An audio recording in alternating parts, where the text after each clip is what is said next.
Because leadership, is always in this, how do you speak or these big strategic decisions you're making and stuff. And there's all that's there. But it's about character. It's about who you are as a person. Are you inspiring people to be the best version of themselves? Are you building the trust and a belief system to believe in what you're trying to achieve? And that's what Tim did. And that's what I and his daughter, Trina, who's our CEO, is trying to do.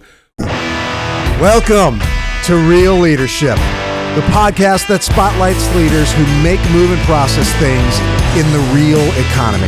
Together, we go to the heart of leadership to discover the strategies and hard-earned lessons from pragmatic, gutsy leaders who operate in a world that is more steak than it is sizzle.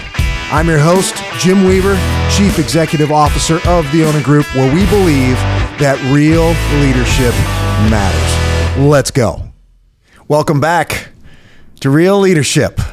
Today, we welcome Mike Porter, President and Chief Operating Officer of New Horizons Baking Company. Mike grew up in rural Ohio, where his family owned a retail bakery company. Heeding his father's advice, he attended IAB International, a respected baking institute, after graduating high school.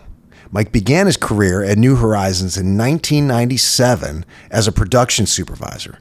Over the years, he advanced through various leadership roles at New Horizons, including Director of Quality Assurance, Operations Manager, VP of Sales and Administration, and after an interlude at DuPont, Mike returned to New Horizons Bakery in 2020 to take on his current role as President and COO. That's quite a track.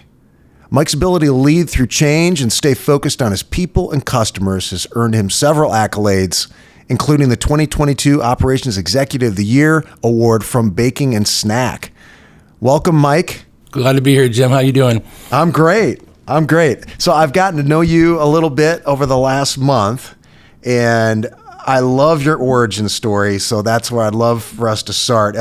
So as you officially entered adulthood at age 18, what did life look like for you? What were your prospects? Where were you coming from? It's interesting, I think I should kind of walk back a little bit prior to being 18.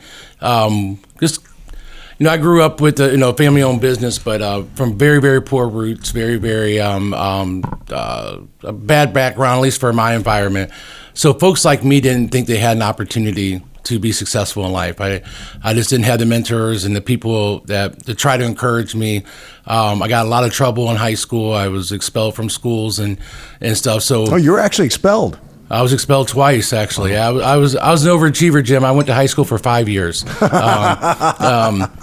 amazing. And so I was always told I'd be nothing. I had a principal one time, Jim, that took a file and threw it at me and told me I'd be on welfare and I would never amount to nothing and kicked me out of school that day. And what's sad, Jim, is I believed him because my behaviors was supporting that. I just didn't know no different. And so I had a kid when I was 17 with my wife. We're still together 30 years later. And when something just changed in our life at that point. So I always tell folks, I was speaking to a local school this morning talking about, the pathway, career development for people. And, show me your friends, I'll show you your future. And my friends at the time was what my future was going to be. And most of those friends today have either died or they're in prison today. And I met my wife and we had a child at a young age. And just something changed in me, Jim.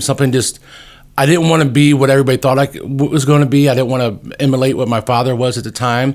And so, but he did give me one good advice. He said, go to this school in Kansas called AIB, American Institute of Baking, and that'll set your career apart for yourself. And so I was, 19 years old at the time, a 15-month-old daughter.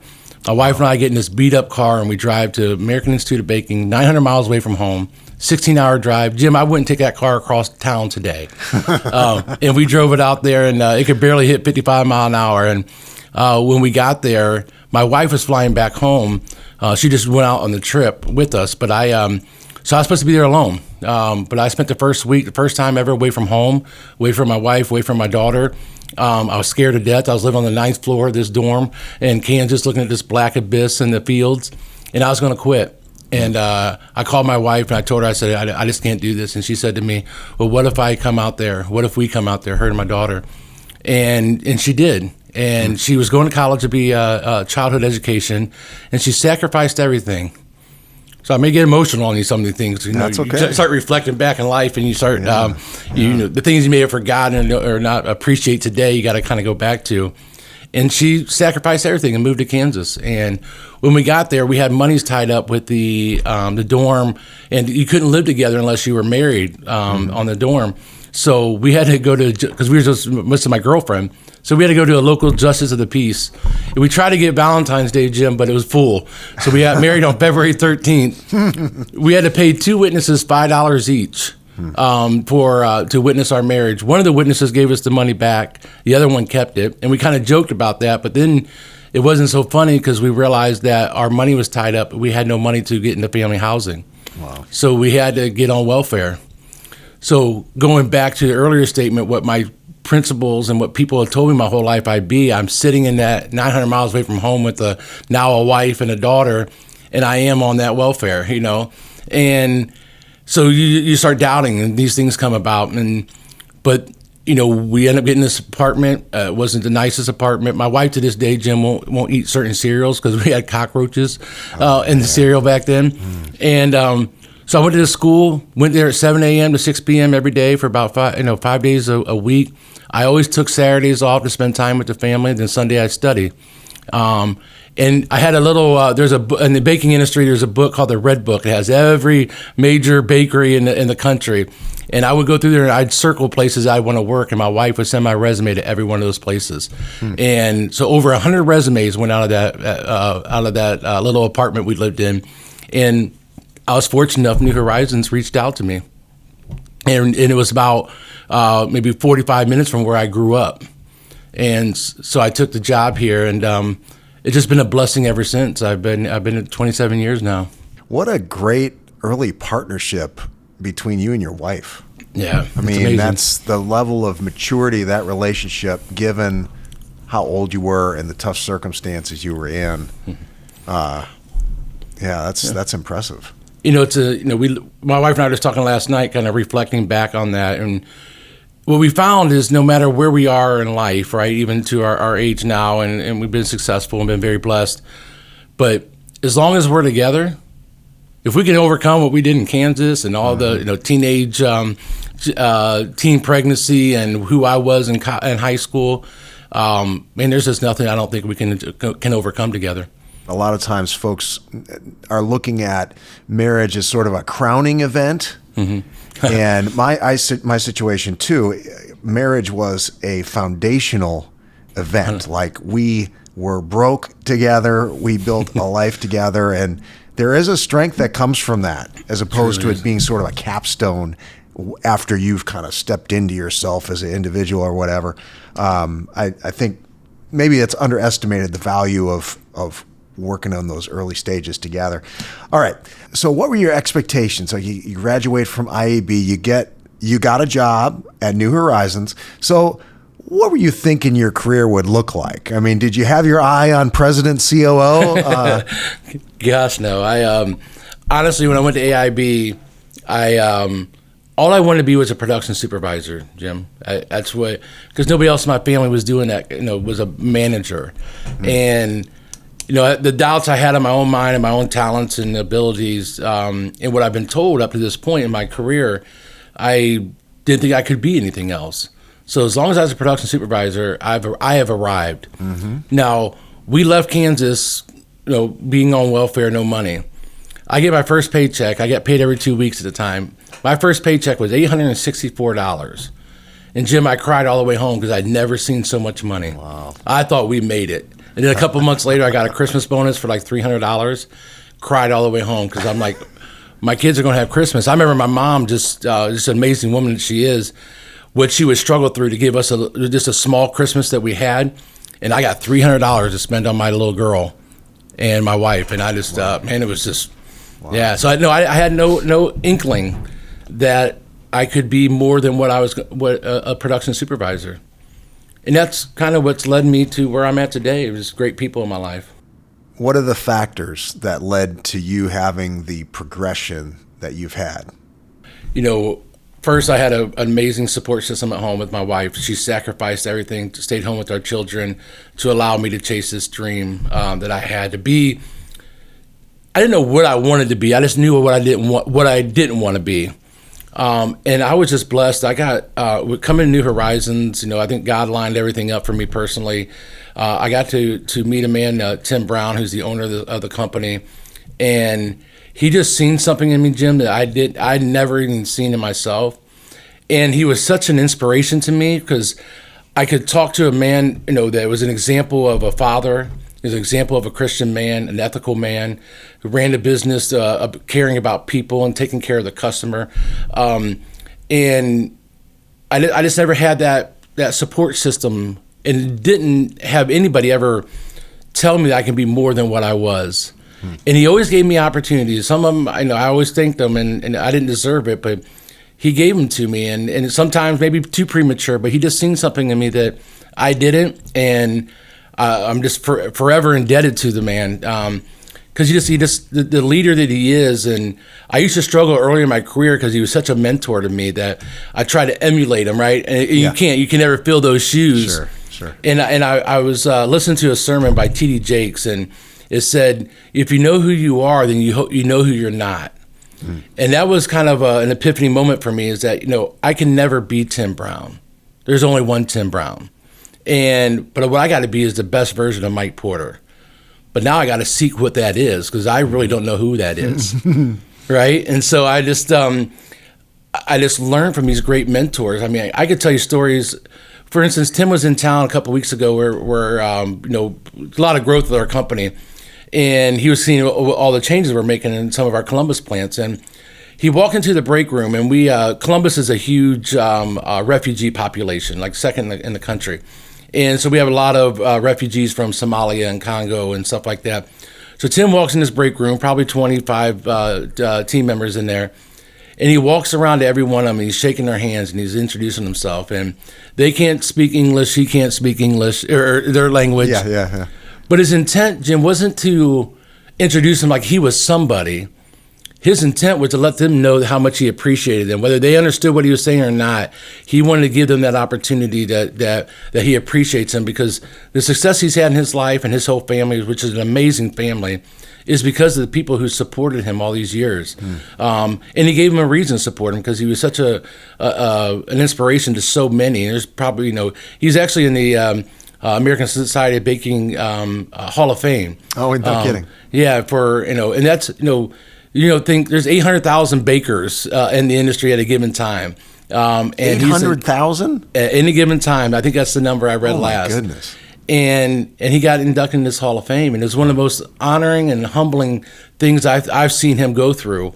Is different what your family thinks of your people, but what you do in the industry, what you do to impact lives outside of just your span of control, to be recognized for that was just to see him being humble for that was just amazing. And it's little things like that I've seen, Jim, from him. Because leadership, is always in this, how do you speak, or these big strategic decisions you're making and stuff. And there's all that's there. But it's about character. It's about who you are as a person. Are you inspiring people to be the best version of themselves? Are you building the trust and a belief system to believe in what you're trying to achieve? And that's what Tim did. And that's what I and his daughter, Trina, who's our CEO, is trying to do. We're doing a lot of growth of the company. And with growth, you got to have buy-in from folks. And the only way you get buy-in is they got to trust and believe in you. And so how do you do that? It takes time. Trust is it's an experience over time to achieve. And I just watched him do things. We serve at the Ronald McDonald House. It's part of our core values in our community. And I remember we serve monthly. Our team goes there, and I remember Tim being there, and we would make food and stuff. And I seen him in an apron, a Ronald McDonald apron, sweeping the floor. Now nobody else seen him. He was over on the side. Nobody in the house seen him. Just us kind of work, And here's the owner of our company that is humble enough to pick up a broom and sweep the floor for people it's in hardship right now, with the children. So it's stories like that just that he gave to me, and because of that, I never wanted to let him down. And then I recognized who I could be. Yeah. Because if he could be that, Jim, why can't I not? Why couldn't I be? Right? And so I bet you had some bad advice along the way. What's the worst bit of advice you've gotten? Oh man, Tim was a pretty great influence, but let's talk about the other end of the spectrum. Not everybody supports people's success, right, Jim? That's something you find out early in your career.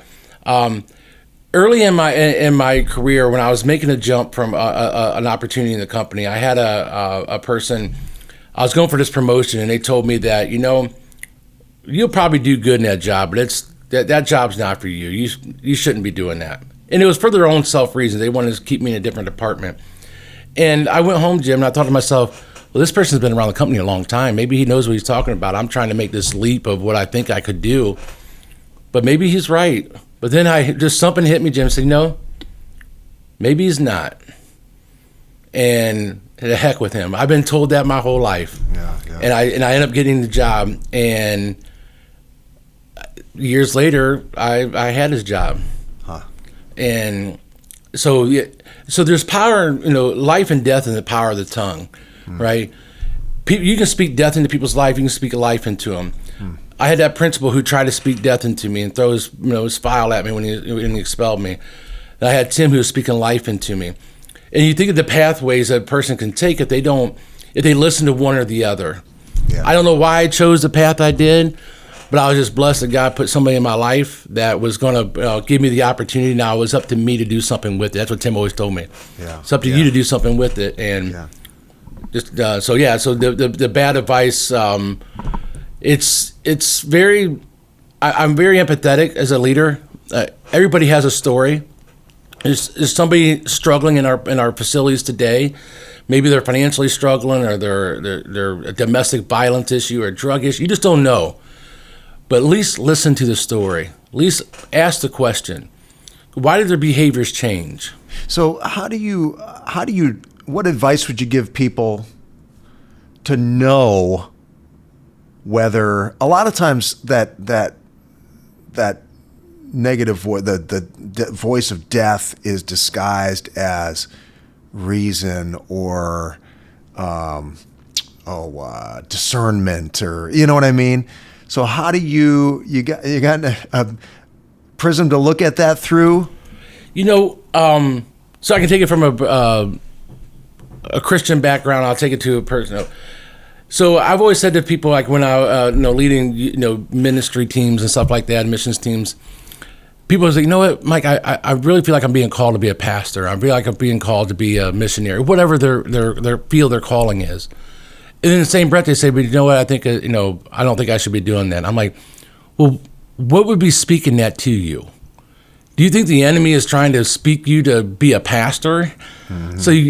So it's very simplistic to me, is that, listen to the voice. If it's trying to make you better, and if it's an opportunity to build upon your dreams and your aspirations, then it can't be wrong.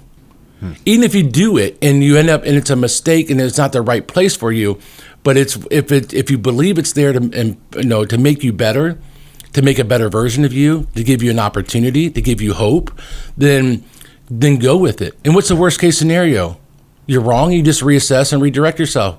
But what is the greatest scenario? You're right, and you should have done it. Yeah. You don't live to no regrets. So that's kind of my test on those type of things, and they come to me. Fail forward fast. Exactly, absolutely. Fail forward fast. Yeah, very good. Okay.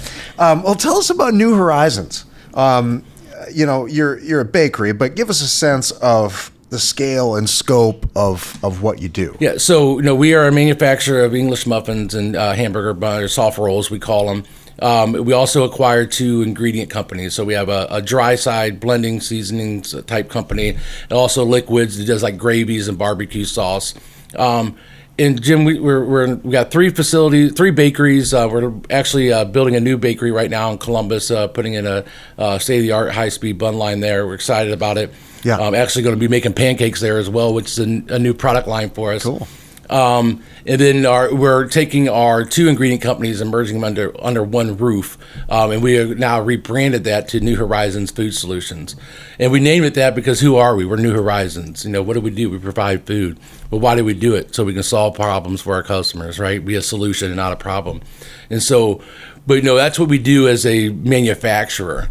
But make no mistake, and that's why I tell our team all the time, we are truly in the people business.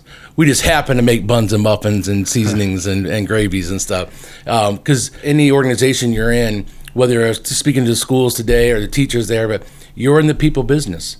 And every day we're dealing with people. And, I try to keep it simplistic with our team we're here to take care of the people who take care of the customer. Now, the rest of the stuff's going to happen, the tactical things that's going on that we have to deal with every day. As leaders, we got to oversee that. But if we just pull ourselves back and say, hey, is this taking care of the people or taking care of the customer? And that's what we do every day. And we focus a lot because I believe leadership drives your culture, right? And that culture then creates the behaviors. Yeah. And those behaviors is what produces the results. So a lot of companies, I see it all the time, they focus so much on the results and try to reverse that. If I produce, if these are the results I want, here's the behaviors I think you need to do it. Here's then the culture's last and then the leaders are the very last. We believe in starting with leadership. So leaders create the culture to drive the behavior that produces the results. And that's kind of what we've been emphasizing the last few years here at New Horizons to build the growth and diversifying our brand, our portfolio, because we'll never outperform our people. Right. Yeah. Amen to that. Who, you don't have to name any specific names, but who are your customers, like the types of? Yeah, so we service the QSR. I mean, we're well known as and very proud to be a McDonald's English muffin and hamburger bun supplier. So we are very, very That's proud of that. That's a pretty big time customer. No, they're fantastic. It's a great partnership. Just an amazing customer. Just we're in this little town of Norwalk, Ohio, as our corporate headquarters, and we're serving these iconic brands like McDonald's.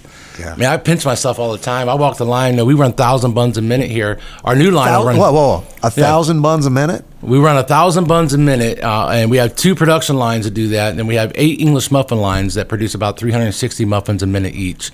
Sheesh. The new bun line we're putting in Columbus does 1,600 buns a minute. Oh, my goodness. Yeah, so, but yeah, we service QSR, food service, sandwich wrap. What's that add up to a year? It's funny. I was talking to the students today, kind of some fun facts. So if you were to lay out our capacity, capabilities of production, if you would take a bun and a muffin that we can produce and lay them side by side, you'd wrap the earth 8 times. Over what time frame? What we can produce in 1 year. If you line them up side by side, they'd wrap the earth 8 times. Sheesh. Hey, I even had to have my CFO confirm my numbers on that. So they're official. They're official. That's right. Yeah. Take it to the bank and the CFO says it's right. Yeah. Well, why do your customers work with you guys? Because we are who we say we are. Right. Our job is to protect their brand and our brand. We run an ethical business. We don't run from problems. And don't get me wrong, we have, our people make mistakes, if you can believe that, right? But sometimes it's the mistake, it's how you respond to that mistake that you make. You miscode something, you put the wrong packaging on or something like that. But it's how we respond. Everything we do, we put it with the customer in mind. We have a typical 1980s manufacturing is a conference room. We don't have a conference room. We have a customer center.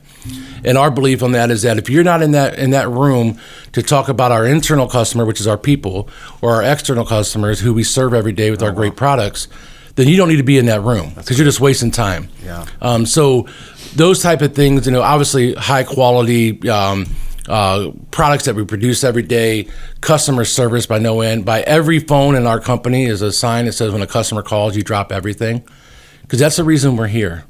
You think about it, Jim. We have 700 team members in this organization that we have here. So you just take the average of 4 people per family. That's 2,800 people. That every decision that we make as a leadership team impacts their lives one way or another, good or bad. So we had to lay our head down at night every night and say to ourselves, are we doing the right thing for those 700 families? And then with those 700 families, now we have customers that we're servicing every day. Are we doing the right things for them? And that's a burden we carry. That's part of leadership, right? And leadership, that's too much given, too much is required. Mm-hmm. But we can never lose focus of that. And I think our customers see that passion and that being genuine to who we are. We were awarded some business on a new product line that we've never produced before. And when I was talking to the customer, they said to me, we've been servicing English muffins for about 19 years. And so they're awarding this business. Now, we've never made this product for them, for anybody before. We don't even have a production line, but they're willing to work with us. And I sat on this call, Jim, and they're talking about our people. And the way they're talking about them is that the fact that, because it's not what you guys can do for us.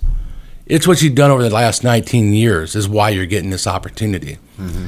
And that's what our people do every day. I get the privilege of sitting on, these type of meetings and speaking to schools and, travel sometimes. And there's things that are very blessings to get to do.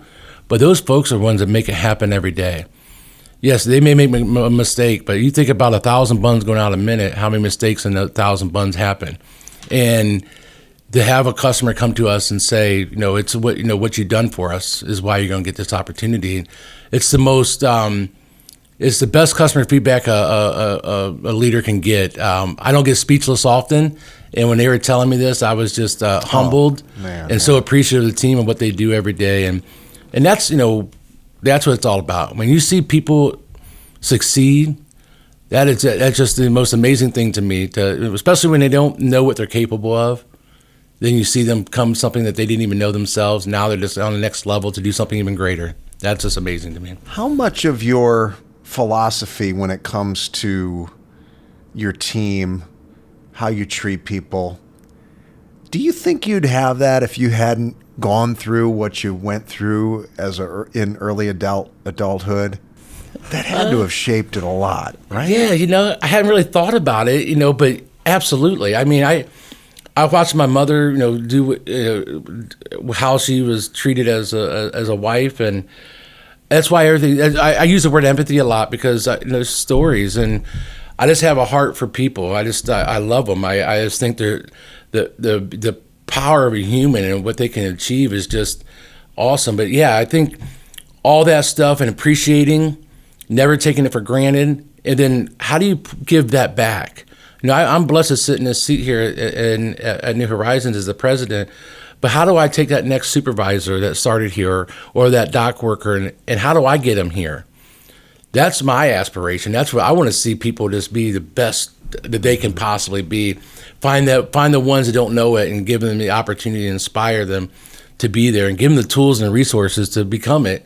And then be smart enough, Jim, get out of their way and let them be them. Mm-hmm. We have a value here that we talk about. We want you to be you, just aligned with us. But we want you.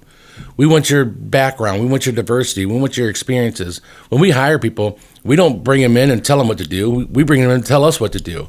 I know that may sound cliche, but that's truly every new hire. I tell them that because I want to be better tomorrow than what we are today. The worst thing a company can have is this. That's the way we've always done it. I don't want it. Then you're no longer relevant. And right. That's to me, relevancy is a business killer. Mm-hmm. I don't want to be relevant. I want to be innovative and driving forward and challenging ourselves. And we're going to make mistakes along the way. Then just reassess and redirect and do what we need to do to make it right. But we're not afraid to make that. I personally, I think this is definitely from my upbringing. I have enough confidence in myself as a person. I'm not afraid of anything. I know that may sound maybe a little egotistical, but it's not. It's just the fact that I know if I put my mind to something, there's nothing I can't achieve. But if I had the right people around me supporting me in the right environment, and I'm creating that environment to support it. But me as an individual, I'm going to go after it because no one will be able to tell me I can't. Yeah. I've been told that before, and I've kind of not proven them wrong, but I proved them to myself. That's all that mattered to me. It wasn't about that principle of those people. I proved it to myself that I'm not who people said I was going to be, and that's what matters the most, what I think of myself. Yeah. You've done some interesting things, thinking about your culture. You've done some interesting things with scheduling, flexibility in scheduling, and tell us about that, the why behind it. A lot of companies are unwilling to sort of flex their business model in that way, but we were talking about that a couple of weeks ago. Tell us about what's behind that and what you guys did. Yeah. Well, first it starts just with engaging with your team members, right? Be where they're at, right? We can sit in our offices and think and this is what everybody needs, but why don't we go to the people who's dealing with it every day? So we started getting feedback from our team members. What we found is they want options, right? They want a quality of life. They want a work-life balance, if you will. And in the baking industry, it's always been you just keep your head down, work hard. You're going to work weekends. There's a badge of honor to work 6-7 days a week, 12-hour shifts. You still hear us old timers tell those stories. I'm one of those now. Yeah. But when we got back to being relevant, but that worked early in the industry. Well, now that don't work for the environment today. So we had to step back and say to ourselves, the team members aren't going to adapt to us. We had to adapt to them. So we started looking at, well, what are they looking for? They want options, right? So we started putting together things for options. So one of the things that we did was work-life balance. We said, okay, you come to work 3 days a week, because we were just like everybody else during COVID. We're fighting people coming to work, on time, work all day long, absenteeism, fill rates, all these things. So we said, okay, we're going to put the three 12-hour shifts together. You come on time all 3 days. You work all 12 hours. You do that, then we'll pay you a kind of a perfect attendance bonus, if you will, and we'll pay you for 40 hours for 36 hours worked, and you get 4 days off. Yeah. Now, if you're in the baking industry, that's unheard of. Yeah. And trust me, we started talking about from our team of doing that, dollar signs hit everybody's face. You had all the reasons, all the naysayers, this is not going to work. But we had to take a chance. So we provided that one. We provided hey, some people like the 5/8s. Some people just want to work weekends. And so provide options to people and let them choose what's best for their lifestyle. And we just seen, we were running turnover percents during that time early on, on average 20% a month. Wow. Yeah. And we're averaging for a month. Yeah. And we're like 3.4% right now on turnover. Because you think about it, somebody can't call off. Yes. They can, but they're going to lose 33% of their pay plus that perfect attendance bonus. Yeah. And so we just, we had to hire more to start that. Mm-hmm. But as time went on, we started seeing our overtime reduce. Overtime went down almost 40% as a result of this. And now you got more qualified people there every day because you're not having the turnover. So productivity goes up. So your waste drops, 13, 20%. So productivity goes out. And then you start running better. And you don't have to run as many hours. I mean, but it took a while for that to foster. But we had to, as a team, step back and say, what do we need to do? What are they telling us? And they put something together for them. And that's just for the alternative work schedule. We should be doing that in every aspect of our business because they're the ones making it happen. Yeah, that's brilliant. So smart. We have a flex program that we introduced during COVID, and it is like, if you give people flexibility, that's worth, I don't have an exact, but it feels like it's worth about $4 to $5 an hour to them. You know what I mean? Like they look at a $17 an hour job like a $22 an hour job if you have that flexibility. So then you're getting a higher level person. Yeah, it's a powerful thing. Struggling with high turnover and burnout? Own & Flex addresses these challenges head on, offering a scalable solution with vetted part-time talent to fill staffing gaps. Own & Flex combats worker shortages and ensures your core team isn't overburdened, reducing turnover and enhancing job satisfaction. Empower your workforce and boost your success with Own & Flex. Visit ownandflex.com to learn more. You have a great story. You're a real leader, at least in my book. What's advice that you would give? You were just speaking to high school students, so this should be fresh on your mind. What advice would you give to a young person who finds themselves, or maybe they're a little, maybe they're in their 20s, but they're in a little bit, they feel like they're in a hole, and because of circumstances or decisions or whatever, like you were. So what's your advice to them?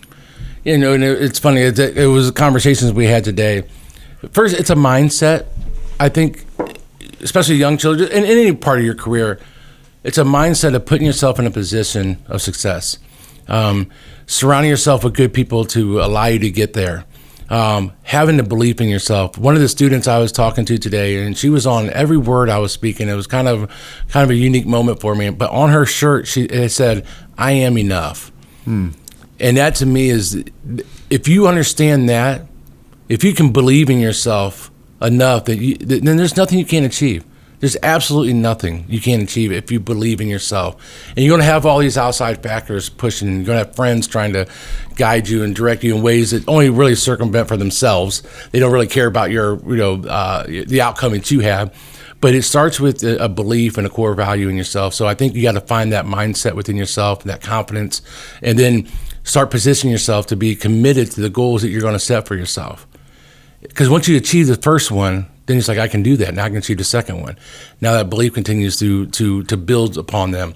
And, I admire the school systems, to be honest. I think about these teachers and what they got to deal with every day. And and then I think about, my wife works at the school. She's a career coach for the school. Trying a story of, we're talking about how full circle moments, she gave up her career for me and now she has this opportunity. But she gets to work with these kids on their career path and their development and get to share with them stories that we experience. And I think we as leaders got to share those experiences with folks and let them hear the stories, because not every story is a silver spoon. Right. You got to fight for this. You got to believe in yourself. You got to trust yourself. And I think if looking back, if I was a teenager in school, I was going to quit high school. I was just a terrible student. I went to high school for 5 years and overachiever, I think, for the fifth year. But I had two teachers that kind of talked to me and spoke life into me. Mm-hmm. And that just changed my mindset. So I think about, if people can it just comes down to mindset and what they're surrounding themselves with, what people are influencing them with, and where they want to be. Because the question that we've always been asked is, how big do you want to be?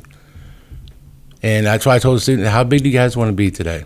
Because only you can drive that question. Only you can answer it. Only you can do it. Yeah. So looking back, as if I wish I had those type of things being spoke to me when I was that age, to be able to deliver. I think about my kids and how far advanced they are now, and they're early in their careers. And I got a son still in college, but he's so much farther ahead. I mean, he graduated high school with an associate's degree in business. He's going to school. You're talking about getting a doctorate in finance. So we'll see how it ends up for him. Jim, I just got my college degree 2 weeks ago. Just delivered in the mail. I got it. Yeah.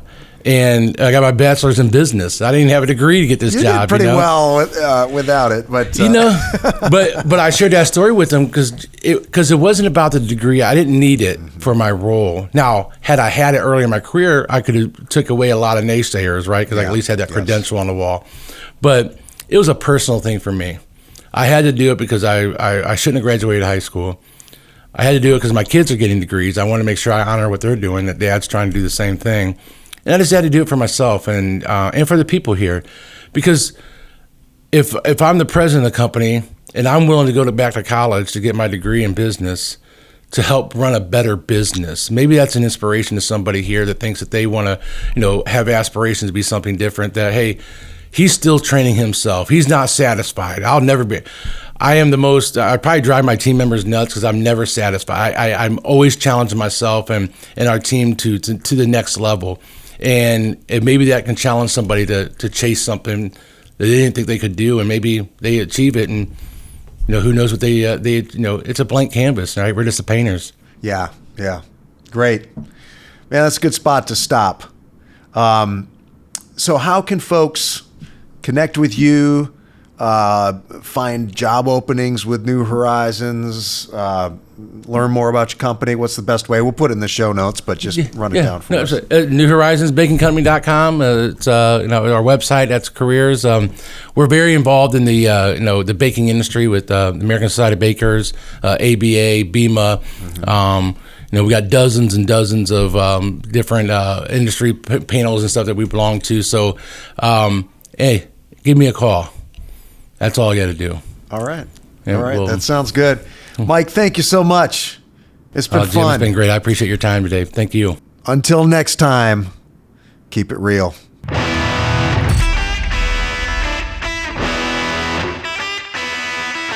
Thank you for listening.